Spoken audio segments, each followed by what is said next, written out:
Assalamualaikum warahmatullahi wabarakatuh.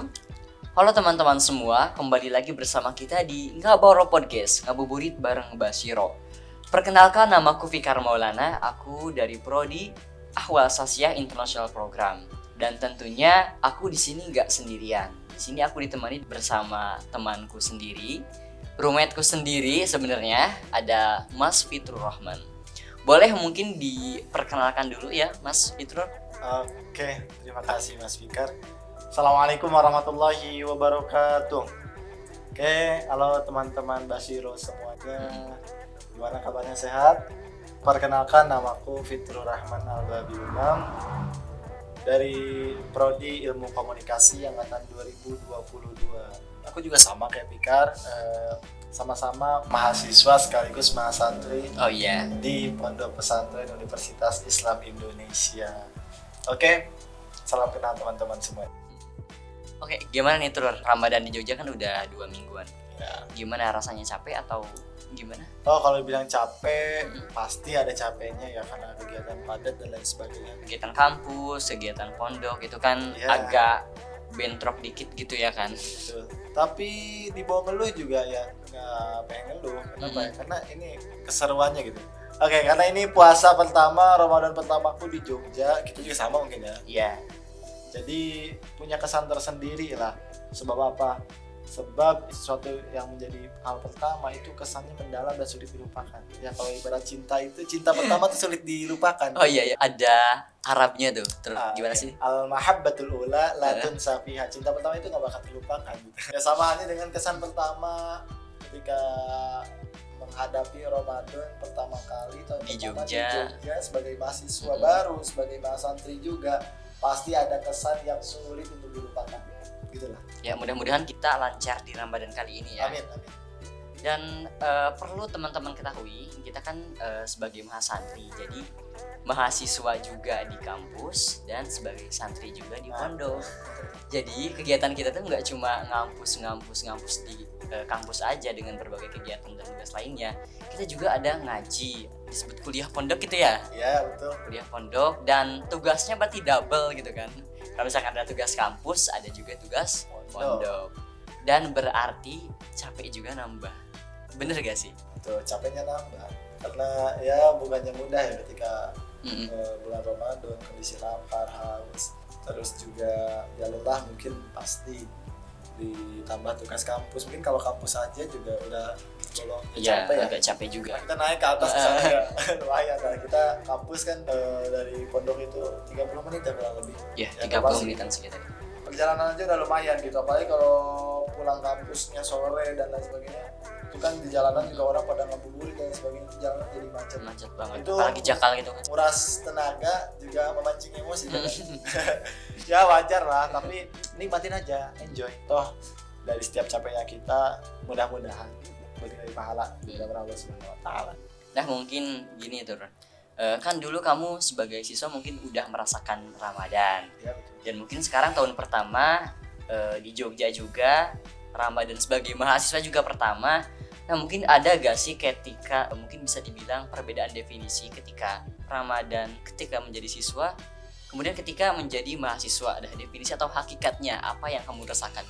Sebetulnya perasaan ketika jadi mahasiswa ataupun siswa nggak beda jauh, apalagi sebelumnya juga aku di pesantren ya. Oh iya. Sempat nulis tahun di pesantren, jadi ada feel santri tapi bebas juga gitu ya, agak bebas dengan sekelumit permasalahan, sekelumit kegiatan ya, cuman pasti ada kesan tersendiri, masing-masing punya kesannya, terutama ketika jadi mahasantri, jadi mahasiswa sekaligus di rantauan juga ya, boleh dibilang lah, walaupun dari Jawa Barat, cuman dari Jawa Barat Sukabumi ke sini ke Jogja, kita anggaplah itu merantau ya. Merantau. Itu punya nilai kesan yang masya Allah banget gitu. Nah mungkin kita lanjut ke pembahasan Ramadannya kali teman-teman ya. Nah mungkin bagi kamu sendiri definisi atau hakikatnya Ramadan itu apa? Oke, ketika ditanya tentang definisi hakikat Ramadan, setiap orang, setiap dari kita pasti punya definisi masing-masing ya, tergantung dari mana kita ambil sudut pandang. Secara umum mungkin bulan Ramadan ini memiliki keistimewaan yang lebih ketimbang bulan-bulan yang lain. Salah satunya mukjizat terbesar Nabi Muhammad SAW itu adalah Al-Quran. Nah, Al-Quran ini sendiri turun Di di bulan bulan Ramadan. Syahrul Ramadan alladzi unzila fihi Al-Quran. Jadi bulan Ramadan ini adalah bulan diturunkannya Al-Quran. Yang mana karena Al-Quran ini mukjizat yang sangat luar biasa, tentu bulan yang Allah pilih pun pasti bulan yang istimewa. Nah, itu keistimewaan pertama. Yang kedua, setelah memiliki predikat sebagai bulan diturunkannya Al-Quran, Ramadan ini juga memiliki keistimewaan lebih di salah satu malamnya. Yang ada satu malam itu di bulan Ramadan, ketika kita melakukan ibadah atau beramal di malam tersebut, itu pahalanya sama dengan kita beribadah atau beramal selama 1000 bulan. Kalau dikonversikan 1000 bulan itu kurang lebih 83 tahun ya. Wow. Nah, satu malam bandingkan dengan 83 tahun kita ibadah. Nah, itu malam itu disebut dengan malam Lailatul Qadar. Malam Nah, Lailatul Qadar. jadi ini malam istimewa ada di bulan Ramadan. Karena itu keistimewaan kedua. Yang ketiga, Nabi SAW bersabda, "Ijaja Ramadan futihat abwabul jannah wa ghuliqat abwabun nar wa suffidatis syaitan." Nah, jadi Allah membuka pintu-pintu surga, Allah pun menutup pintu-pintu neraka, dan Allah mengikat atau membelenggu para setan di bulan Ramadan ini. Jadi maksud Allah bukakan pintu surga itu Allah melimpahkan rahmat di bulan ini. Oh, kalau ngomongin masalah keistimewaan, keutamaan, hakikat Ramadan itu luas banget, karena nggak akan pernah ada habisnya. Kemudian hakikat Ramadan bagi aku pribadi, dan memang secara umum juga banyak orang berpendapat seperti ini, ya ini adalah media cooldown-nya kita gitu. Kalau main ML lah, setelah ngeluarin skill ada istirahat cooldown, gitu istirahat sampai kita ngeluarin skill baru atau skill selanjutnya kan harus cooldown dulu. Iya. Ini waktunya kita istirahat dari hawa nafsu dunia dan lain sebagainya, mana selama 11 bulan sebelumnya kita hawa nafsu terus kita ikutin, menggebu dan lain sebagainya, kita tahanlah selama 1 bulan ini. Begitu juga makan minum, yang mana kita makan ya nggak teratur, seenaknya gitu. Mau makan sebanyak apapun bebas-bebas aja. Tapi di bulan Ramadan itu yang tadinya halal bisa jadi haram. Contoh tempe, minuman es teh yang biasa kita makan minum biasa halal, itu haram di bulan Ramadan. Iya, kalau Dari kita kan terbit puasa. fajar sampai terbenam matahari. Nah, itu melatih kesabaran kita, melatih emosi kita, melatih hawa nafsu kita. Jadi menurutku inilah kawah candra di mukanya kita. Media penggemblengan atau waktunya kita dilatih, dididik supaya apa? Supaya kita nanti terbiasa untuk mengendalikan hawa nafsu. Dan juga secara kesehatan, puasa itu ternyata menyehatkan. Kalau nggak salah ya, orang kalau mau operasi aja, dia tuh suruh ngosongin perut dulu. Puasa dulu beberapa hari gitu ya. Beberapa jam, beberapa hari, 1 hari lah. Tuh orang puasa dulu baru bisa dilaksanakan operasi. Ya, itu dalam dunia medis saja memiliki keutamaan tersendiri puasa ini. Nabi juga kan bersabda, "Sumu tasihu, berpuasalah kalian maka kalian akan sehat." Supaya apa ya, tadinya ini lambung dipakai terus giling makanan dan lain sebagainya. Di bulan Ramadan ini istirahatkan sebentar. Supaya apa? Supaya dia ini istirahat, nggak terlalu berat kerjanya. Itu keistimewaan bulan Ramadan. Jadi hakikatnya bulan Ramadan ini adalah media kita belajar, media kita dididik, kawah candra di mukanya kita agar menjadi pribadi yang lebih baik ke depannya. Gitu. Mungkin ada yang menarik lagi nih teman-teman. Salah satu mungkin pertanyaan yang sering banget dilontarkan dari teman-teman semua atau dipertanyakan bagi teman-teman, ini adalah kayak kita tuh puasa nih, terus tapi maksiat tetap jalan gitu. Puasa jalan, ngeluh jalan, maksiat jalan dan lain sebagainya jalan. Iya. Tapi tetap puasa, nahan makan sama minum gitu. Nah, menurut ente sendiri, menurut kamu sendiri nih gimana tuh peristiwa itu tuh? Agak lucu sih, menarik. Ya lucu ya emang. Oke, kalau ngomongin maksiat jalan tapi bisa kita puasa. Sebenarnya kalau ngomongin dosa, maksiat, manusia itu nggak luput dari namanya kesalahan dan dosa. Karena kita manusia, bukan malaikat yang lepas bebas tanpa kesalahan terus selalu benar. Tapi kita juga ingat bukan setan yang selalu salah, melakukan kesalahan, melakukan dosa, maksiat dan sebagainya. Kita manusia di antara keduanya. Jadi ada saatnya kita mode malaikat, kadang juga jadi mode setan bisa jadi. Cuman sekarang kita lagi di mode apa nih? mudah-mudahan jadi mode malaikat lah. Jadi ketika kita puasa tapi maksiat jalan terus gimana sih? Bahkan dulu kan ada yang bilang wah itu nggak sah puasanya Ya, batal. mending makan sekalian itu kan. Iya, cuman Tahu nggak sih? nggak juga sih sebetulnya. Itu nambah-nambah dong namanya. Udah maksiat puasa kagak nambah dosa itu. Nabi SAW bersabda, "Kamin imin laisa lahu min siyamihi illal atasi wajib." Berapa banyak orang yang berpuasa tapi dia tidak mendapatkan sesuatu, tidak mendapatkan apa-apa dari puasanya tersebut kecuali haus dan lapar. Kecuali hanya dahaganya aja yang dia rasakan. Sebab Sebab nggak apa? dapat pahala gitu ya. Gak ada pahalanya. Sebab apa? Orang yang puasa memang ketika dia melakukan beberapa dosa atau melakukan kesalahan, tetap gibah, gunjing dan sebagainya, berbohong, itu puasanya sah. Tetap sah. Karena itu bukan hal yang batalkan puasa ya. Kalau secara syarat sahnya puasa, tapi ada yang batal di situ. Apa pahala atau ganjaran dari puasanya nol, batal. Pahalanya hilang. Ya, jadi kenapa sampai hilang pahalanya? Sebab dia cuma bisa nahan lapar dan haus aja, tapi hawa nafsunya nggak bisa dia tahan. Sedangkan nilai utama puasa itu melatih atau menggembleng diri untuk mengendalikan hawa nafsu. Jadi jangan sampai apa yang kita usahakan, apa yang kita pertahankan, menahan lapar harus dari pagi sampai petang itu sia-sia karena kita melakukan maksiat. Jadi itulah, orang kalau puasa tetap maksiat, puasanya tetap sah, tapi pahalanya Allahu a'lam gitu. Masih ada atau enggak gitu tuh pahala orang puasa kayak gitu. Kita hanya bisa berusaha aja gitu.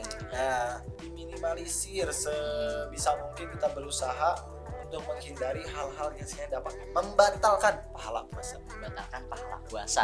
Jangan hanya membatalkan puasanya saja, Ya. gitu ya kali. Ya, kalau itu maklum lah.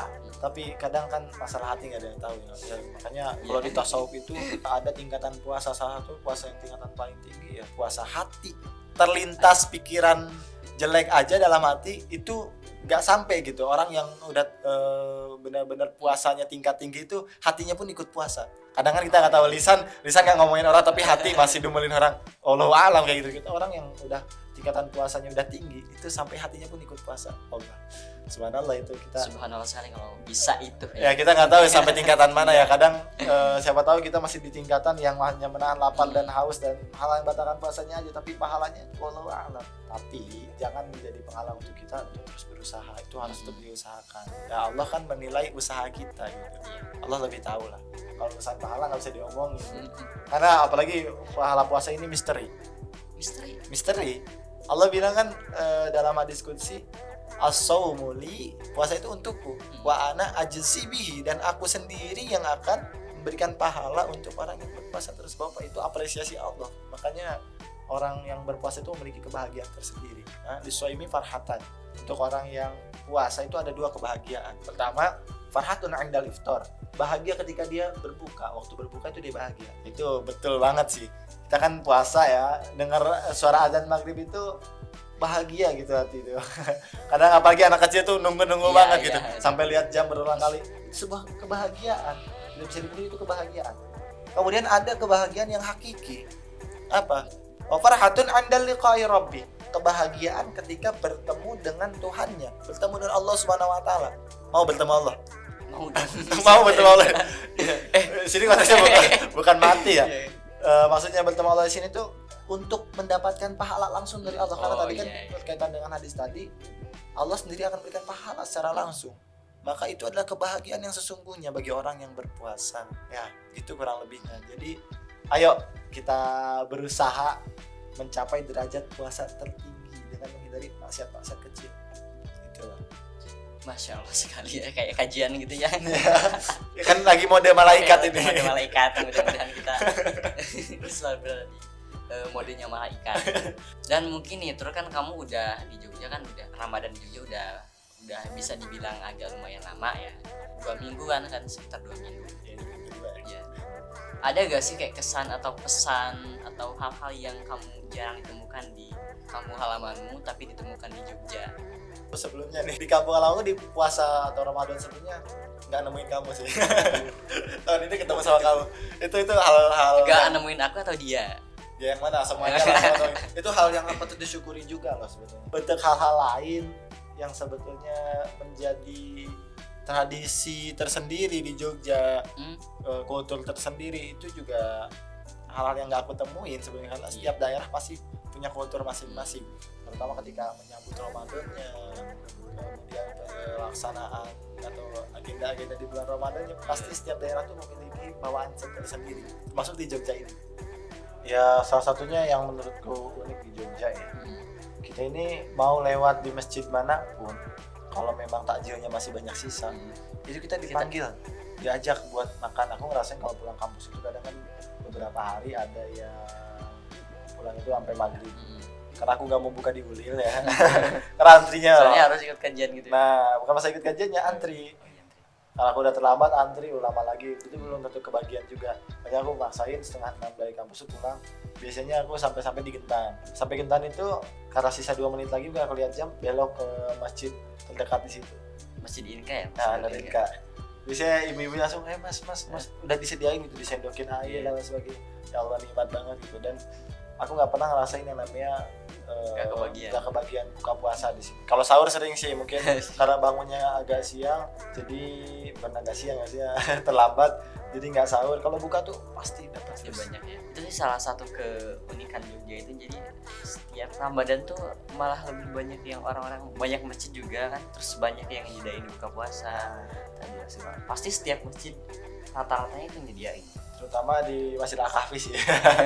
Kafe di sini. Kadang ya kita bukannya apa, Setiap hari. setiap hari ada yang nyediain di Al-Kahfi itu. Cuman kebetulan kalau lagi nggak di Al-Kahfi, kalau nggak di pondok, Ya, kita gitu lah. mampir dimanapun pasti dapat Pasti makan. dapat makan. Jadi banyak di Jogja kan banyak masjid gitu. Nah guys, teman-teman. Dan masjidnya itu pasti selalu nyediain takjilan atau bukaan. Termasuk yang unik nih, aku cerita tadi sore aku lewat kan mau nyari takjil ceritanya ke Masjid Al-Helmi di belakang UPN. Selama perjalanan tuh aku lewatin 2 masjid, dan di 2 masjid itu aku Dapat makan. dapat 2 takjil. Mantap. Makannya di Al-Helmi, buka dapat takjil lagi. Pulang ke pondok disediain lagi takjil. Masih ada sisa tuh dari Mas Dimas kan.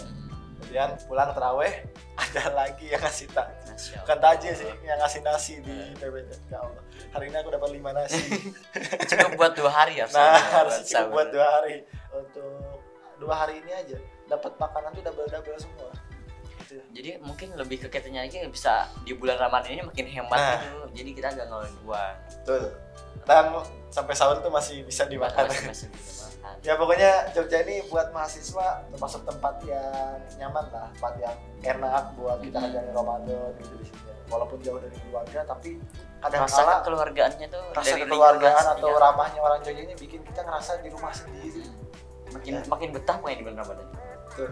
Terus yang aku sendiri nih Mas, yang aku dapetin pengalaman di sini di Jogja itu banyak kajian-kajian kalau bulan Ramadan, kajian itu. Terus orang Jogja ini terbuka. Mm-mm.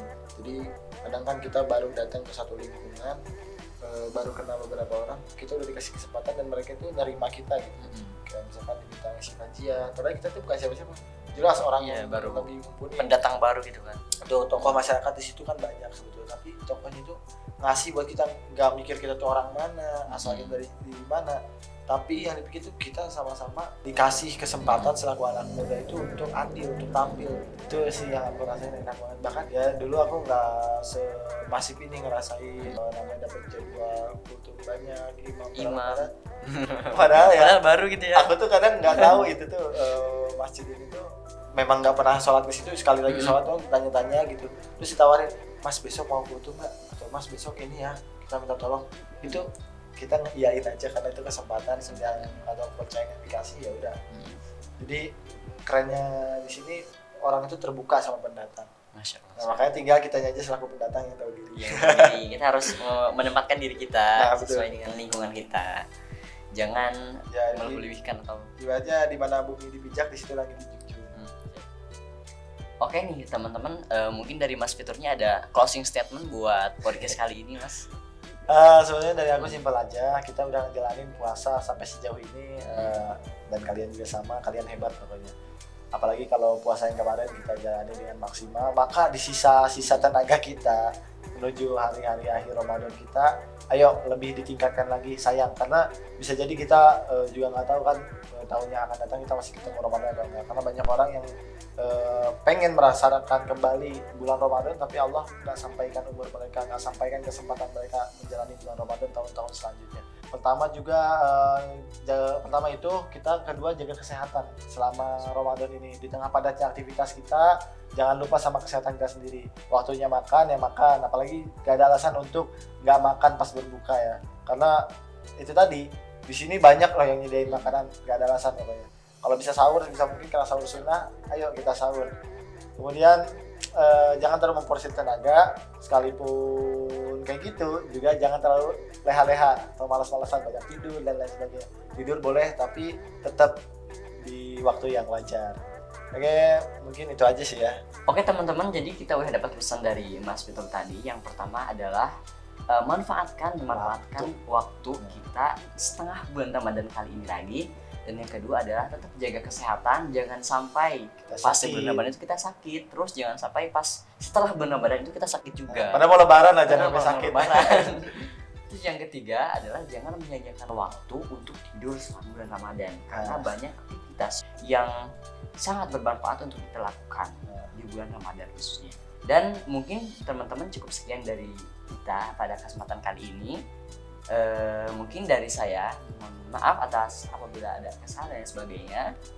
Sama saya juga kalau ada salah kata, sekali lagi saya memohon maaf. Oke teman-teman, jadi terus ikutin kami di Ngabaro, ngabuburit bareng Basyiro. Wassalamualaikum warahmatullahi wabarakatuh.